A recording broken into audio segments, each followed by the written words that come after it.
we're not here to make up the numbers, we're here to compete as well. This squad, with the power they have on their day, they can do anything they want.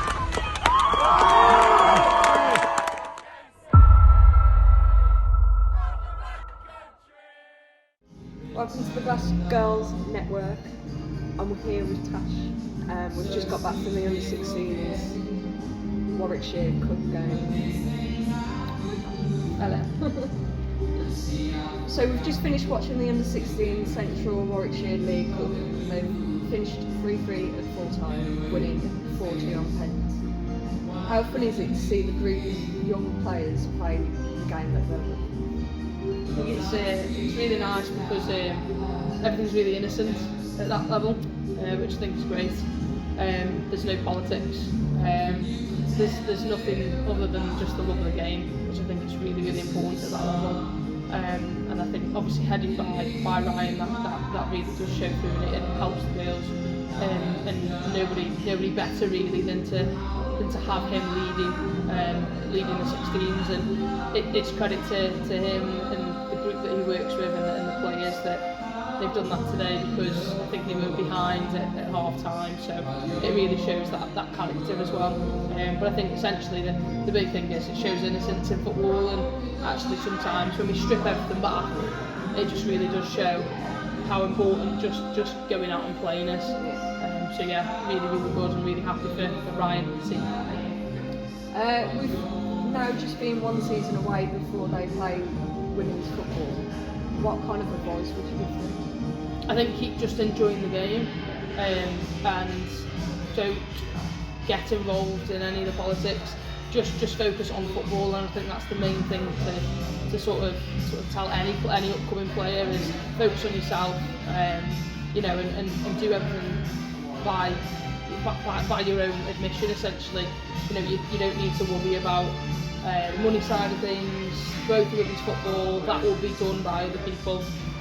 And I think that's the biggest thing for me, is just keep enjoying it as a footballer, as opposed to sort of stepping out of that zone of being a footballer and focusing on what really matters, and that is literally a football that you pick around the pitch every day.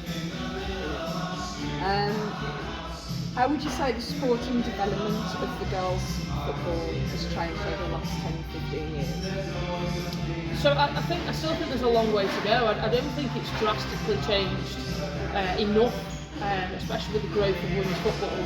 I think there's a lot more that needs to be done. However, the bits that have been done are important. They say small steps are better, which I completely agree with. I think sometimes we're taking big steps and haven't quite been ready, whereas the small steps that we are taking are supporting the growth of women's football. But I do think there's more to football and just football, and the coaching side of things and the physical side of things. As you all know, obviously I'm a huge advocate of mental well-being and mental health, and I think that's really where we're sort of struggling at the moment. Looking at these as footballers almost all the time, as opposed to what goes on outside of football and them as people. So that's the big thing that I think we need to improve. But as far as sort of the way that women or girls play football now, everything's changed. It's about being fitter, sharper, more agile, and I really do think that's helping the game to grow and sort of getting it to the level of potentially our male counterparts. Does it help with the age groups? So you've got the under-16s and the under-12s, having the mental health going down into there as well? I think it should definitely filter through. I think mental health and mental well-being for a 12-year-old is incredibly different to an open age footballer, but I do think that you can definitely filter things through. So allowing them to understand that they aren't just a footballer from a very early age will actually support them within the growth of women's football and as they grow throughout the age groups. And I think that is a huge thing for women's football in general, and the way that they are able to potentially understand this at an early age means that we might not have situations that we've had this year, which those things happen unfortunately, but there's a way for us to control it better now, and I think that's really important to do that as early as possible. Talk to me about the last 24 hours as Stourbridge FC. Yeah, it was tough, it was difficult, but I think because we'd known it was coming for sort of 2 or 3 weeks, we had time to prepare and I guess emotionally eradicate anything that was left in our minds. The aim of the last 24 hours was to just enjoy it. It was to get a result, like every week. Disappointed to not win the game because I thought we had enough to go and win the game. However, equally, Huddersfield also caused a few problems for us also. So I think for me, it would have been nice to go out on a 3-point result. But I think the girls have given so much physically and mentally that it was a nice day to spend with obviously myself and the fans and the staff members, and obviously after we had a bit of a gathering which I thought was really good, and just celebrating with the whole group. Essentially these people have now become people that I'll probably be friends with for life. So I'm very lucky in that respect, and I'm very proud to have been a part of leading the club for the last 12 months. The club has come a long way in 4 years. Were you surprised about the amount of passion and communication from the fan base? Oh yeah, I think that was it was a big thing where when I first spoke to Andy and Mike, they told me how passionate the fans were. A lot of people say that, we've got really good fans, but it's not until you're actually there at a home game or you see the flags around the pitch that you really get an actual emotional connection to the fans, and I think that's what's really important.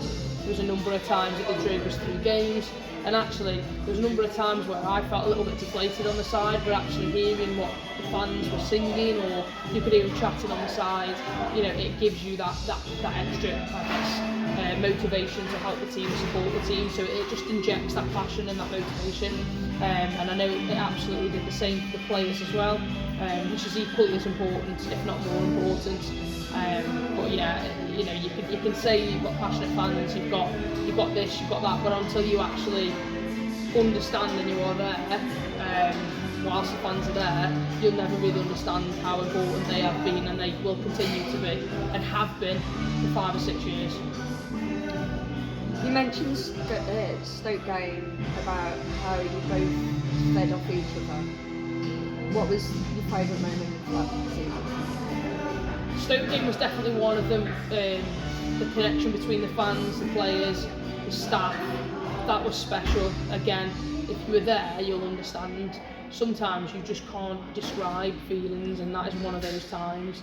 To go up against Stoke and be losing 2-0 at half time and pull a point in the last minute with Zoe's mesmerising run is something that will stick in my mind forever, as I'm sure it will, fans and players alike. And I think for us, I think at that point we went, actually, yeah, we belong here and we belong in this league. And I think if you look back now, that's probably an incredibly important point that we picked up. So yeah, really proud of that moment. But I think the biggest one for me was the night game against West Brom, the 7-2. I will never forget that, and I thought we were sensational on the pitch, but I thought we were almost as good off the pitch as a fan base. It was sort of hairs on the back of your neck sort of thing. It was really special, and they definitely drove us to score the amount of goals that we did, and I think without that we would have potentially struggled. So yeah, it's been a huge factor in our sort of journey this year, home and away. It's not just at home, it's away as well. The last game of the season is probably the third and final one I'll mention, is that the fans just didn't stop, Anthony especially didn't stop. And I think sometimes it's nice to have that when you're away from home, especially when you're like 2.5 hours away from home. So yeah, it was a nice moment, and I will miss that side of things, but it's absolutely been noted, and it will forever stay with me, that's for sure. Would you say that's your standout moment? Yeah, I think Anthony sang a song as well about something about Mike and Tash's red and white army, and I think I was humming that all the way home. But yeah, I think it was an emotional time as well, because obviously singing that and knowing that isn't what the case will be sort of next year. So, but yeah, that was a big standout moment. I mean, the guy can make up songs out of absolutely nothing, so it came and it was brilliant.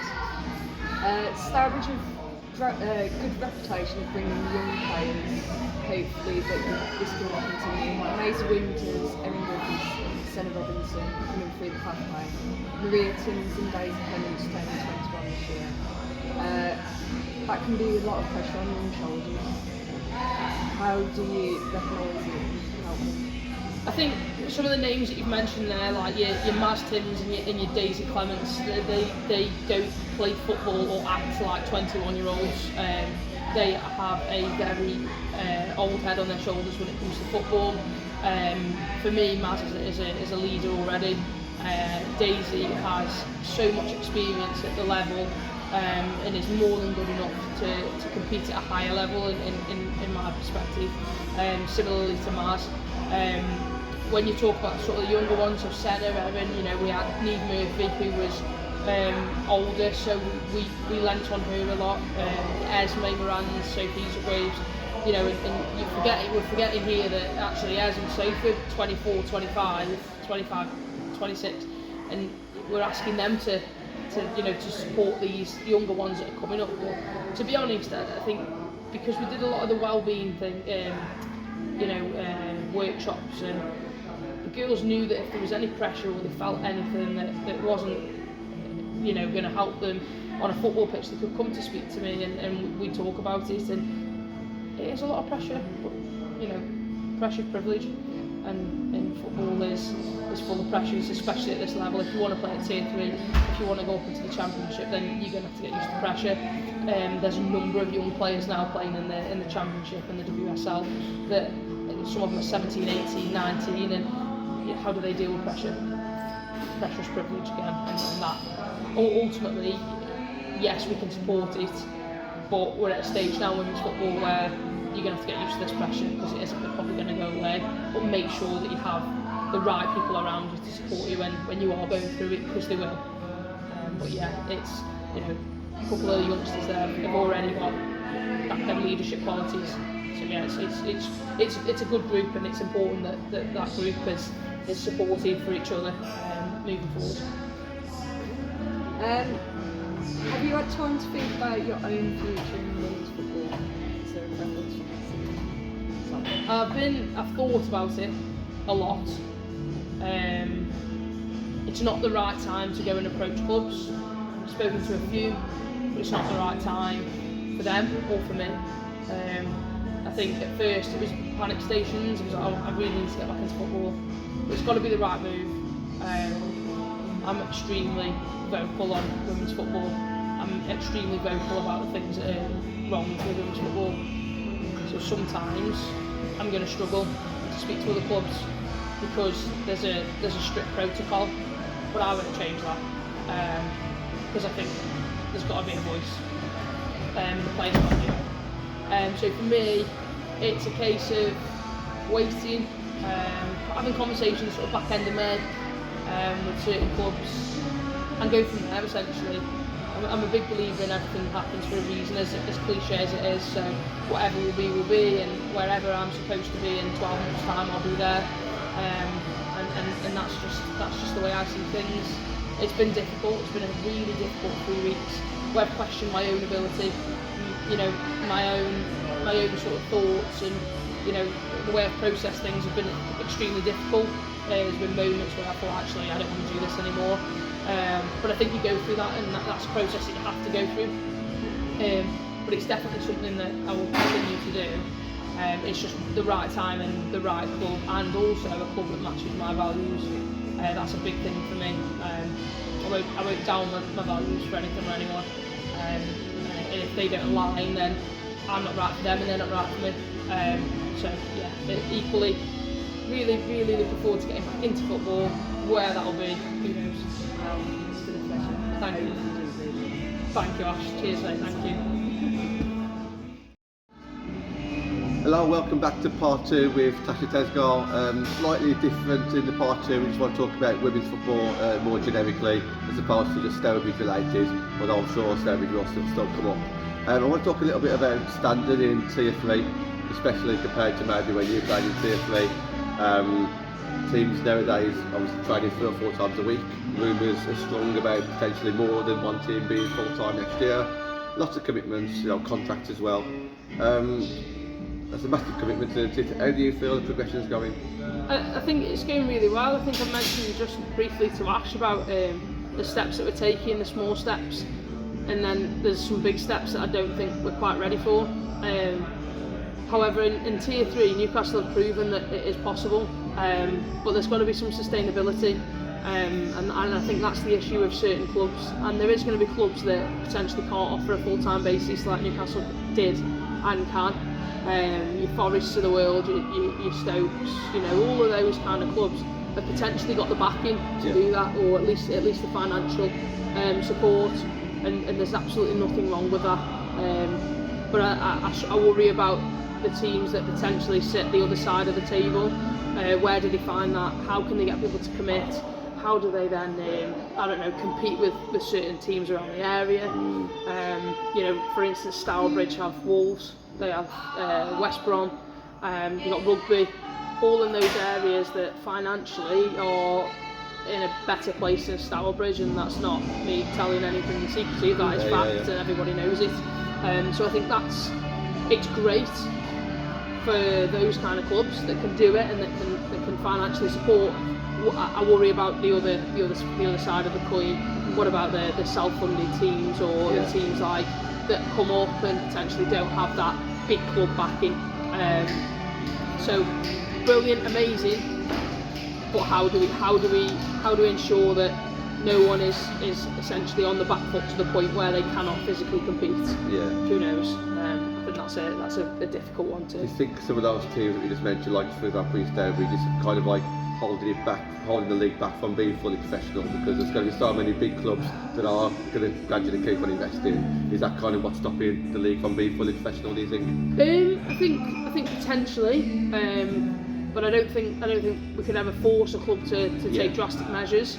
However, I don't know if it's stopping them, but I think at some point there will be a reshuffle, and rightly so. I think the WSL needs to be bigger. I also think the Championship needs to be bigger, because I think you've got the Newcastle that's gone up, you've got Wolves who should be up there already, we've got a phenomenal side, you've got Forest who've got an incredible side, you've got your Stoke who've also got a really good side and good backing. There's a number there, Burnley again, another one. There's 5 there that could easily go and play Championship and compete.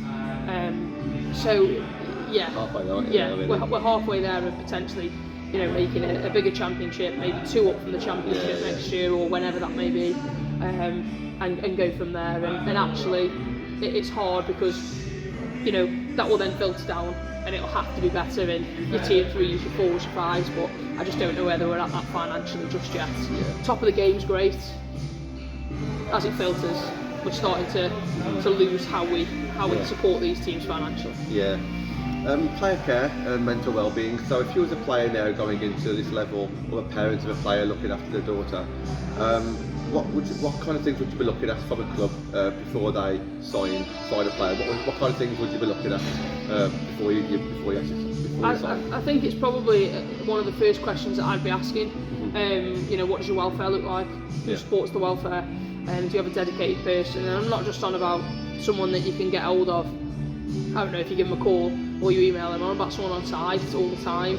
I think it needs to be someone that's physically there. I think it needs to be someone that's physically around the group, because you need to know the person before you start supporting and helping them in their personal life or anything around that. So I think for me it's a big thing that these people are signposted, and they're not just signposted to an office elsewhere. They're signposted at training every Tuesday, every Wednesday, every Thursday, every Friday, whenever you may train, and they're available. I'm not saying you've got to be 24 hours as a player welfare, but you've got to be available if said person needs you.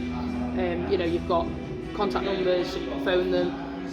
So I think there is that for me is such a key thing that I think players that are up and coming, that are looking to sort of secure a next move, go and find that. Go and see what club offers that and how they operate, it's all well and good saying, yeah, we've got a player care, but what does that player care or welfare officer do? You know, how available are they? How do you contact them? So it's really important that they are a face that everybody knows. That at the end of the year, when you look through your staff and everyone puts the pictures of the staff on Twitter, you've got someone that was the player care, and they know, even the fans or people out there on social media know who that person is.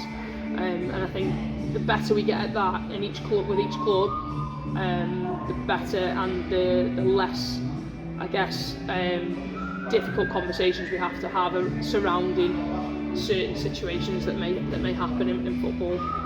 Do you see many common themes, or is it kind of like a few different things that come up with player care, or is it always like the same one or two things?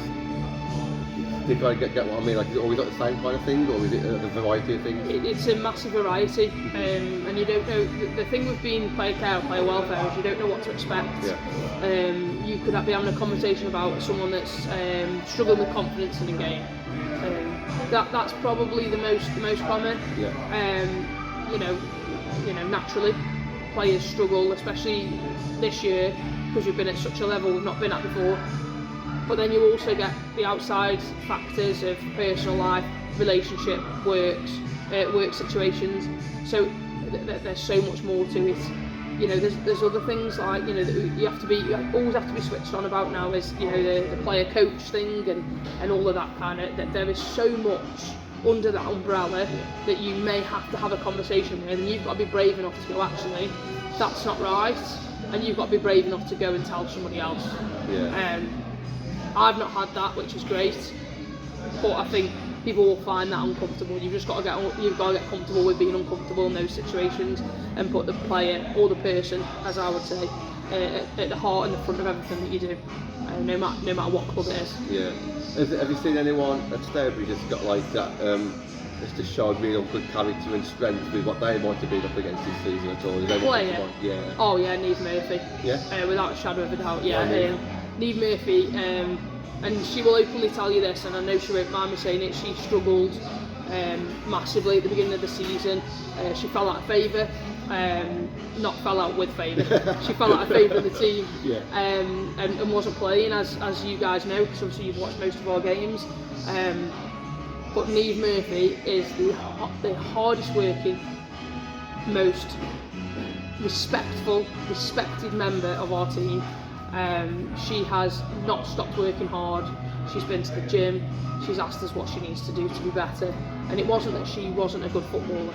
It was not that, and it never would be that.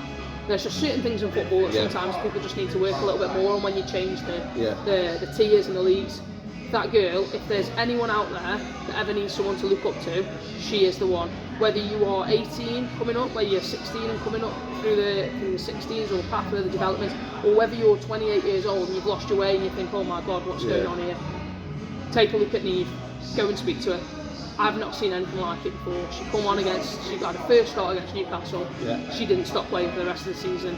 The girl has been an absolute diamond, and she never ever once came to training and had her head down, and she drove everybody through this entire season. And I am so proud of Neeve, and I told Neeve that for the rest of my time in women's football, she will be the person that I tell everybody about, and I will not stop talking about it, because I think it's absolutely brilliant. So for me, Neeve Murphy is a natural born leader, and has been an absolute joy, and deserves every bit of plaudit that she gets and that she has gotten. I know how difficult it was for her outside of football and how hard it was. However, to do what she's done is simply magnificent, and I've got nothing but respect for the girl. And I think ever since she's been at the club for like the 3 years she's been here, she won the One Heart One Way award in her first season, and everyone has told these stories, and it's the first time I've heard you say that about this particular season, but I know in Tier 5 and Tier 4 people have all said the same, so yeah, it's funny how you all mentioned Neeve Murphy, and it's right, yeah, absolutely, yeah. Regarding like networking and relationships, you know, we've got we've got relationships with Birmingham Academy and other academies. You've managed to use your relationships with like maybe former Stoke players or former Albion players. How important is it to have a good network of just like being able to liaise with people in the area? to be able to bring players in? I think it's really important. I think if you don't know the area, or you don't even know your opposing players, you can really struggle. You know, we never like to single out players, but at this level you have to.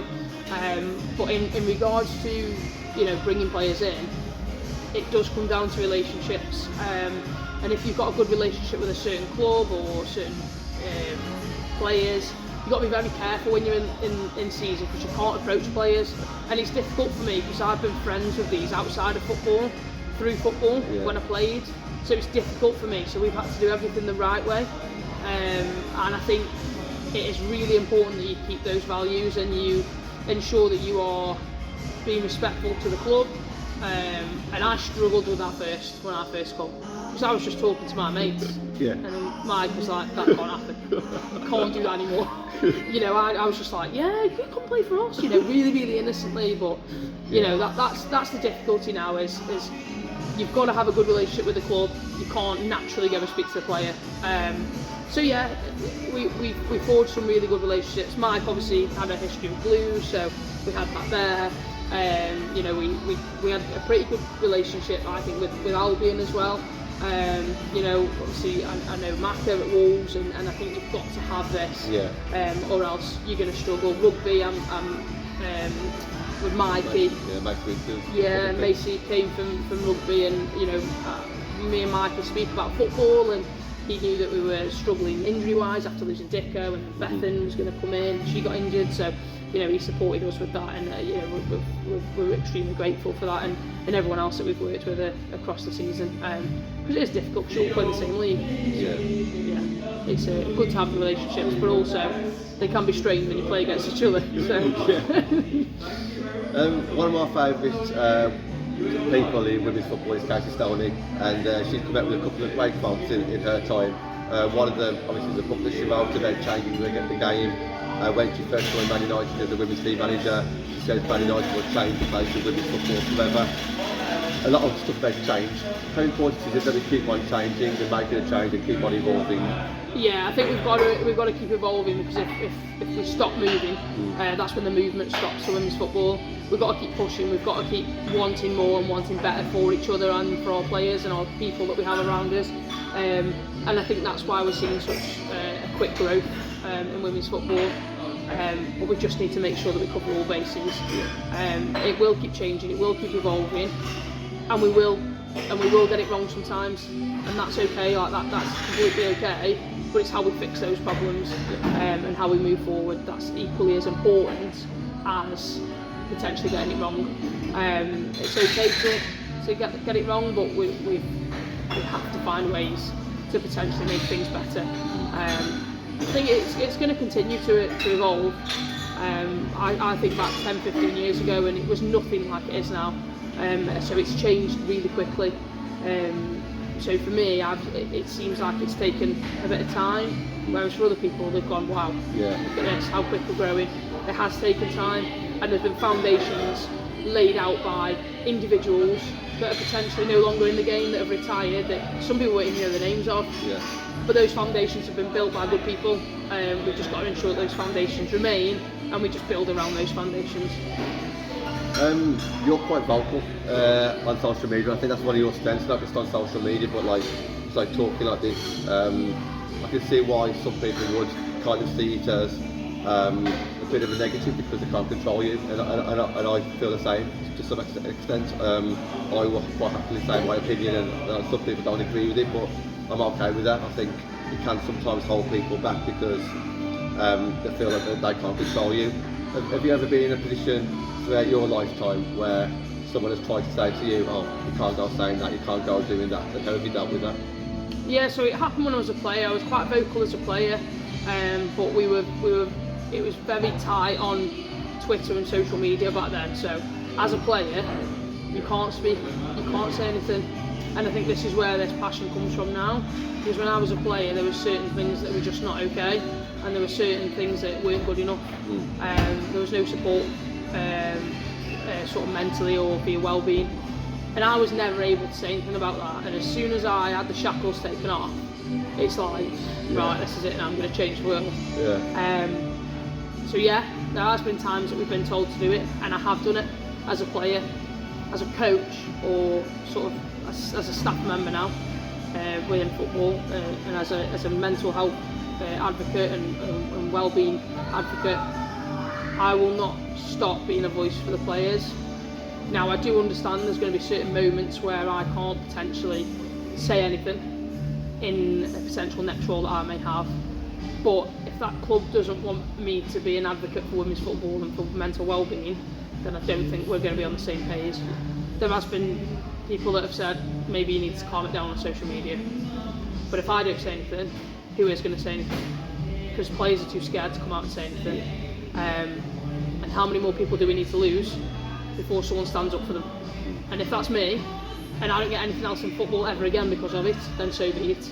I will continue to just carry on saying what I think needs to be better and protecting players. I know there's a number of players, and I know a number of players that have approached me telling me how grateful they are that I do what I do, and that for me is enough. If that puts a club off, so be it. I will find a club that will allow that to be, will allow me to be me. I'm not going to change for anybody. I've been like this for my whole life, and I believe there is clubs out there that will say, actually, thank you, but no thank you. Really like what you do, but actually a bit too vocal on your social side of things. Yeah. Or there might be some that go, actually, I like what you say, I like what you do, but can we just control it a little bit better? Yeah, of course we can. You know, so there's swings and roundabouts with it. I understand that there's sometimes I will say things and it will be, wow, okay. But that's because I'm not linked to anything now. I can say pretty much what I want to. Until then, I will continue to be the voice for women's football to stop anything else happening like what's happened this year. With the Maddie Cusack thing, which you're well aware that we raised a lot of money for, and I will continue to be that voice, if for nothing else, for that. I never knew Maddie on a personal level. I played against her, and I know obviously the family now after everything that's gone on, and that for me is the driving force for absolutely everything I do and say now. Nobody ever should ever feel the way that anyone could potentially do in football over football, because they deserve so much better, and their well-being is worth 1,000 times more than a game of football. So yeah, I will continue to be vocal on social media, but I will understand and find a way to potentially in my next role, if that does become an issue, to control it better and find better ways. Maybe. Tash has certainly left a positive mark on my short women's football career, and obviously the very best of luck no matter where you end up going. I know that I'll be following you, and I'm sure a lot of you Stourbridge fans will follow you around as well. And you know, even if we're just supporting from afar, we'll definitely be there supporting you, retweeting your stuff or coming to watch your games. So I can't wait to see where you end up, and I wish you the very, very best of luck. And today's about we can do is send us a message. Brilliant. I can't wait. Honestly, thanks so much. Thank you very much, Tash.